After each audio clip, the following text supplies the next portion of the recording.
শুভেচ্ছা। বাঙালিয়ানার শায়ানহের সংবাদে স্বাগত। শুরুতেই শুনে নিচ্ছি সংবাদ শিরোনাম। ইউরোপ এখন ডাকাতিকেও বানাচ্ছে বীরত্বগাথা। হাইতির স্বাধীনতা স্মারক প্রকাশ্যে আনা নিষিদ্ধ হলেও ভাইকিং মুদ্রা প্রদর্শনকে বলা হচ্ছে সম্মানের। মালয়েশিয়ার সঙ্গে সমঝোতা স্মারকের প্রস্তাব, স্বাক্ষর না হলে সহসা কাটবে না জটিলতা।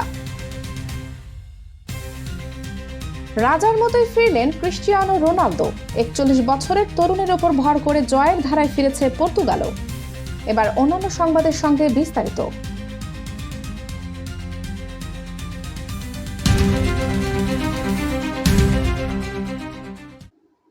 সম্প্রতি একটি ভিডিও সবার নজরে এসেছে। বিশ্বকাপ ম্যাচে সেনেগালকে হারিয়ে দেওয়ার পর নরওয়ে ফুটবল দল স্টেডিয়ামে বসে ভাইকিংদের স্টাইলে নৌকা চালানোর কৌশল তথা ভাইকিং রো প্রদর্শন করছে। পুরো স্টেডিয়ামও একসঙ্গে করছে এই ভাইকিং রো। তবে বিষয়টা এখানে আটকে থাকেনি। নরওয়েজিয়ান পার্লামেন্টে সব এমপিরাও এই ভাইকিং রো প্রদর্শন করেছেন গণতন্ত্রের মন্দিরে। ভাইকিং ড্রামের বদলে বেজেছে স্পিকারের হ্যামার। স্পষ্টতই ভাইকিংদের অভিযানকে মহান করে দেখানো হচ্ছে। তবে ভাইকিং আক্রমণ আসলে কোনো মহান ঘটনা ছিল না। ব্যবসার সুগার কোচিংয়ের ভাইকিংরা যা করত তা ছিল স্পষ্ট ডাকাতি। ফিফা বিশ্বকাপ শুরুর আগে ফিফা এক ন্যাক্কারজনক ঘটনা ঘটায়। ইতিহাসের প্রথম এবং একমাত্র সফল দাস বিদ্রোহের সাক্ষী হাইতি। হাইতি কালো মানুষের প্রথম স্বাধীন দেশ। সেই ঘটনার একটি প্রতীকী ছবি তাদের জার্সিতে যুক্ত হয়েছিল। ফিফা এবং পশ্চিমা দেশগুলোর তো ভালো লাগেনি। খেলার সঙ্গে রাজনীতি মেশানো হচ্ছে মর্মে সেই সংগ্রামের ছবি জার্সি থেকে বাদ দেওয়া হয়। আর এদিকে প্রকাশ্যে প্রদর্শন হচ্ছে ভাইকিং রো। দিনের পর দিন ইউরোপের দেশ বেলজিয়াম, স্পেন, ফ্রান্স, যুক্তরাজ্য, নেদারল্যান্ডস ঔপনিবেশ আমলকে অত্যন্ত গর্বের বলে প্রচার করছে। স্পেন কনকুয়েস্টটাকে দেখায় বিশ্বের প্রতি তাদের মহান অবদান হিসেবে। অথচ ইতিহাস বলে ওসব অভিযান ছিল স্রেফ লুটপাট আর ডাকাতি। দক্ষিণ আমেরিকায় স্প্যানিয়ার্ড আর পর্তুগিজরা কি ভয়াবহ নিপীড়ন চালিয়েছে তা বলার নয়। আজকাল ডাকাতি হয়ে যাচ্ছে মহান ইতিহাস আর স্বাধীনতার সংগ্রাম স্রেফ রাজনীতি। ইউরোপের লজ্জা লাগে না?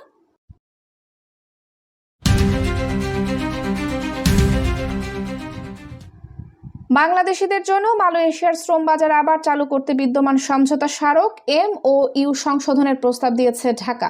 প্রধানমন্ত্রী তারেক রহমানের মালয়েশিয়া সফরে দেশটির প্রধানমন্ত্রী আনোয়ার ইব্রাহিমের সঙ্গে বৈঠক শেষে এই সিদ্ধান্ত আসে। দুই দেশই মধ্যস্বত্বভোগীদের ভূমিকা কমাতে এবং সাশ্রয়ী নিয়োগ প্রক্রিয়া নিশ্চিত করতে একটি যৌথ ওয়ার্কিং গ্রুপ JWG গঠনে একমত হয়েছে। তবে প্রক্রিয়াটি শেষ হতে সময় লাগবে। জনশক্তি রপ্তানিকারকদের মতে আগামী ডিসেম্বরের শেষ হতে যাওয়া চলমান MOU দ্রুত সংশোধন করা না হলে নতুন চুক্তি করতে দীর্ঘ সময় লাগবে। এর আগে সিন্ডিকেট ও অতিরিক্ত অভিবাসন ব্যয়ের কারণে 2024 সালের মে মাসে এই বাজার বন্ধ হয়ে যায়।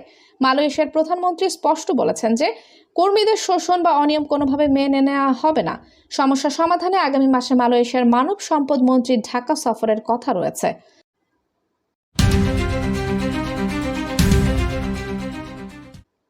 বিশ্বের সব দেশেই সরকারের আয় ব্যয়ের সামগ্রিক হিসাব পরিচালিত হয় একটি একক ট্রেজারি অ্যাকাউন্টের মাধ্যমে।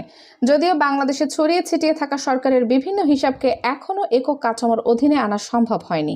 এশীয় উন্নয়ন ব্যাংকের সাম্প্রতিক এক প্রতিবেদনের তথ্য বলছে TSA কাঠামোর বাইরে এখনও সরকারের প্রায় 19,000 হিসাব রয়ে গেছে। প্রত্যক্ষ নজরদারির বাইরে থাকার কারণে এসব হিসাবের মাধ্যমে লেনদেনের স্বচ্ছতা ও অর্থ অপচয়ের বিষয়টি তদারক করা সম্ভব হয়ে উঠছে না। বর্তমানে বাংলাদেশ ব্যাংকে অর্থ মন্ত্রণালয়ের অধীনে পরিচালিত কেন্দ্রীয় ট্রেজারি সিঙ্গেল অ্যাকাউন্ট অর্থাৎ TSA ব্যবস্থাটি প্রযুক্তিগতভাবে বেশ উন্নত। সরকারি কর্মকর্তা কর্মচারীদের বেতন এবং পেনশন এখন ইলেকট্রনিক ফান্ড ট্রান্সফার EFT প্রযুক্তির মাধ্যমে বিতরণ করা হচ্ছে।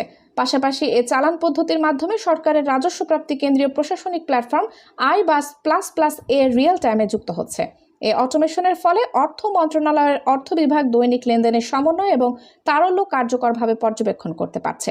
তবে এই ডিজিটালাইজেশনের বাইরে রাষ্ট্রীয় কোষাগারের বড় ধরনের এক বিশৃঙ্খলা ও সমন্বয়হীনতার চিত্র উঠে এসেছে ADBর প্রতিবেদনে।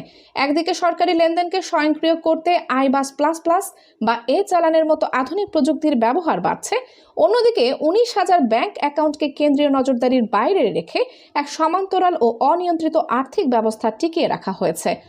বিশ্লেষকদের মতে প্রযুক্তি যতই আধুনিক হোক না কেন, প্রাতিষ্ঠানিক জবাবদিহিতা ও কাঠামোগত সংস্কার নিশ্চিত করা না গেলে আর্থিক খাতের সমন্বয়হীনতা দূর করা কোনোভাবেই সম্ভব নয়। এবার শুনে নিচ্ছি ফিফা বিশ্বকাপের খবর।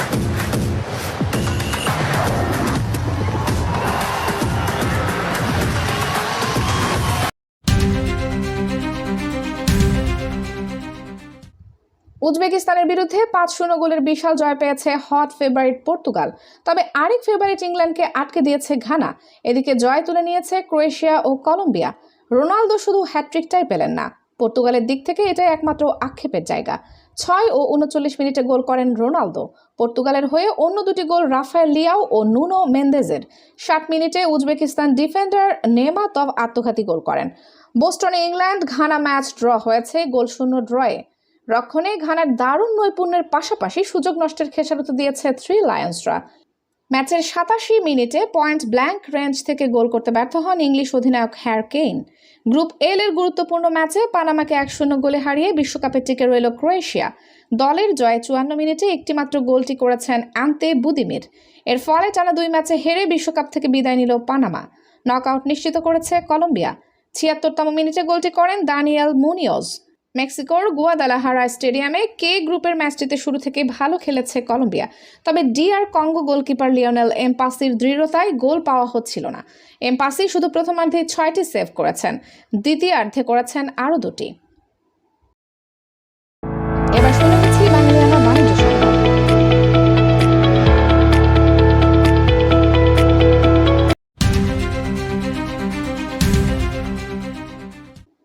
প্রচলিত পশ্চিমা বাজারের বাইরে রপ্তানি বহুমুখীকরণে বাংলাদেশের প্রচেষ্টা মিশ্র ফল দিচ্ছে।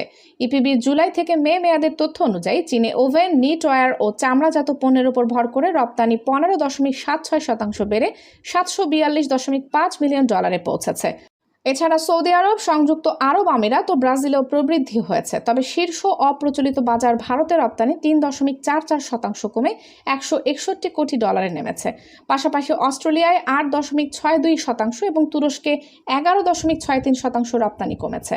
ভূ রাজনৈতিক সংকটে ধাক্কা খেয়েছে রাশিয়ার বাজারও। সামগ্রিকভাবে অপ্রচলিত বাজারে পোশাক রপ্তানি 5.95% কমেছে। এলডিসি উত্তরণের চ্যালেঞ্জ মোকাবেলায় আর্থিক প্রণোদনার পাশাপাশি পণ্য বহুমুখীকরণ ও G2G বাণিজ্য কূটনীতি জোরদার করার তাগিদ দিয়েছেন বিশেষজ্ঞরা। এবার শুনে নিচ্ছি বাঙালিয়ানার ক্রীড়া সংবাদ।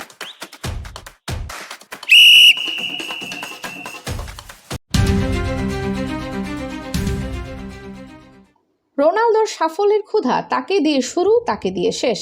গড ইজ রাউন্ড বইয়ে ক্রিস্টিয়ানো রোনালদো সম্পর্কে এই কথাটা লিখেছিলেন মেক্সিকান লেখক হুয়ান ভিলোরো। সাফল্যের জন্য ক্ষুধার্ত সেই মানুষটি গত কয়েকদিন ট্রলের শিকার হচ্ছিলেন। ডিআর কঙ্গোর বিপক্ষে বিশ্বকাপের প্রথম ম্যাচে পর্তুগালের জিততে না পারার সব দায় দেওয়া হলো তার কাঁধে। ফুটবল বোদ্ধা থেকে সাধারণ দর্শক কেউ ন্যূনতম ছাড় দিলেন না। 41 পেরোনো রোনালদোর নামের পাশে বসিয়ে দেওয়া হলো দলের বোঝা ট্যাগও। এমন পরিস্থিতিতে কোণঠাসা রোনালদো সর্বোচ্চ যা করতে পারতেন তাই করেছেন। উজবেকিস্তানের বিপক্ষে ভস্ম থেকে রোনালদো জাগলেন ফিনিক্সের মতো। রোনালদো এখন বিশ্বকাপের সবচেয়ে বেশি বয়সে জোড়া গোল করা খেলোয়াড়, সঙ্গে এমন এক রেকর্ডের মালিক যা কেউ সহসা ভাঙতে পারবেন বলে মনে হয় না। 6টা বিশ্বকাপ খেলেছেন, 6টাতেই গোল করার এক বিরল কৃতিত্ব করেছেন তিনি। বাঙালিয়ানার শানহের সংবাদ শেষ হলো। ধন্যবাদ।